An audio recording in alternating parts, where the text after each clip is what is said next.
Hello, എല്ലാവർക്കും ആയിഷസ് creative വേൾഡിൻ്റെ ഒരു പുതിയ വീഡിയോയിലേക്ക് സ്വാഗതം. അപ്പോൾ ഇന്ന് ഇസമോളുടെ ബർത്ത്ഡേ ആണ്. അപ്പോൾ ഇതിലെല്ലാതും ഞാൻ നല്ല ഡീറ്റെയിൽ ആയിട്ട് പറയുന്നുണ്ട്. അപ്പോൾ അവസാനം വരെ എല്ലാവരും ഒന്ന് കാണുന്നുണ്ടോ. ഞാൻ ഇതിൻ്റെ മുന്നേ തന്നെ ഇതിൻ്റെ ഒരു ഷോർട്സ് വീഡിയോ അപ്ലോഡ് ചെയ്തിട്ടുണ്ടായിരുന്നു. അപ്പോൾ ആ ഒരു ഷോർട്സ് കാണാത്തവർക്ക് വേണ്ടിയിട്ട് ഞാനൊന്ന് പറഞ്ഞുതരാം. ഞങ്ങളുടെ ഇസമോളുടെ ബർത്ത്ഡേ ആയിരുന്നു കേട്ടോ. അപ്പോൾ അതിൻ്റെ ഫോട്ടോസും വീഡിയോസും കാര്യങ്ങളൊക്കെ എടുത്തതാണ് ഞാൻ ആ ഷോർട്സിൽ പറഞ്ഞിട്ടുണ്ടായിരുന്നത്. ഇനി ഇസമോൾ ആരെന്നൊന്നും പലർക്കും അറിയണ്ടാവില്ല. അവൾ എൻ്റെ മൂത്തമ്മാൻ്റെ പേരക്കുട്ടിയാണ്. അവൾക്കിനി 3ാമത്തെ വയസ്സാണ് തികയുന്നത് കേട്ടോ. അപ്പോൾ അവസാനം വരെ എല്ലാവരും കാണണേ. ആദ്യം വേറൊരു സ്ഥലത്തിലേക്ക് ഇങ്ങനെ ഷൂട്ട് ചെയ്യാൻ പോകാമെന്നാണ് കരുതിയിട്ടുണ്ടായിരുന്നത്. പിന്നെ അത് മാറ്റിയിട്ട് ഇവിടെ അടുത്തുള്ളൊരു സ്ഥലത്തിലേക്കാണ് നമ്മൾ പോയിട്ടുണ്ടായിരുന്നത്. അത് ഒരു വീടായിരുന്നു. പക്ഷെ ആ വീട് എനിക്ക് ഒരുപാട് ഇഷ്ടപ്പെട്ടു. എനിക്കല്ല, എല്ലാവർക്കും ഇഷ്ടപ്പെട്ടു. കാരണം ഫോട്ടോസും വീഡിയോസും എടുക്കാൻ പറ്റിയ നല്ല നല്ല സ്ഥലങ്ങൾ ആ വീട്ടിലുണ്ടായിരുന്നു. പിന്നെ നിങ്ങളോടൊരു സന്തോഷ വാർത്ത പറയാനുണ്ട്.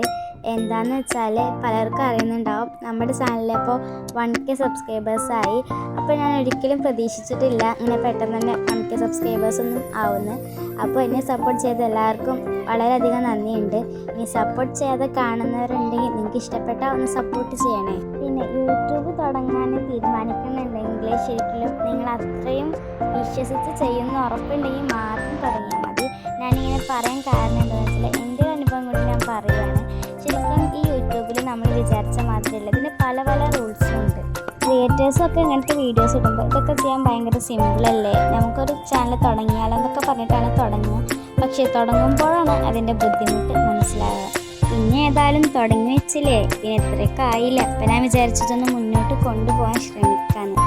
അപ്പോൾ ആ ഒരു ജേണിയിൽ നിങ്ങളെന്നെ സപ്പോർട്ട് ചെയ്യുമെന്ന് ഞാൻ പ്രതീക്ഷിക്കുന്നു. എല്ലാവരും സപ്പോർട്ട് ചെയ്യണേ. ഇനി നമ്മുടെ കാര്യത്തിലേക്ക് കിടക്കാം. ഞാൻ പറഞ്ഞ് എവിടെയോ എത്തിക്കണം. അപ്പോൾ ഇസമോൾക്ക് ആ സ്ഥലം ഭയങ്കരമായിട്ട് ഇഷ്ടപ്പെട്ടിരിക്കണം. അവിടെ സ്വിമ്മിങ് പൂളൊക്കെ ഉണ്ട്. അപ്പോൾ അതിൽ ഇറങ്ങണം എന്ന് പറഞ്ഞിട്ട് വാശി പിടിച്ച് നിൽക്കുകയായിരുന്നു. പക്ഷേ എന്നത്തെയും പോലെയല്ല, അവളിപ്പോൾ ഫോട്ടോസും വീഡിയോസും എടുക്കാൻ നന്നായിട്ട് അയച്ചിരുന്നു. നന്നായിട്ട് പോസ്റ്റും കാര്യങ്ങളൊക്കെ ഇട്ടിട്ടുണ്ടായിരുന്നു. പിന്നെ ഫോട്ടോസും വീഡിയോസൊക്കെ എടുക്കുന്നതിൻ്റെ ഇടയിൽ ബലൂൺ എന്തെങ്കിലും വീണ അപ്പം അത് പോയി എടുക്കാൻ പോകും. പിന്നെ അവിടെ നിന്ന് ഇങ്ങനെ ഓടി വരും. നല്ല രസമാണ് കാണാൻ. അപ്പം ഒന്ന് വീഡിയോ എടുത്തതാണ്. പിന്നെ ഈ ഒരു ഡ്രസ്സിൽ കാണാം അവൾ നല്ല ഭംഗിയുണ്ടായിരുന്നു കേട്ടോ. പിന്നെ അതിട്ടിട്ട് ഹില് വരാനാണ് വേറൊരു രസം. കുറച്ച് ഡിഫറെൻ്റ് അല്ലേ, വെറൈറ്റി.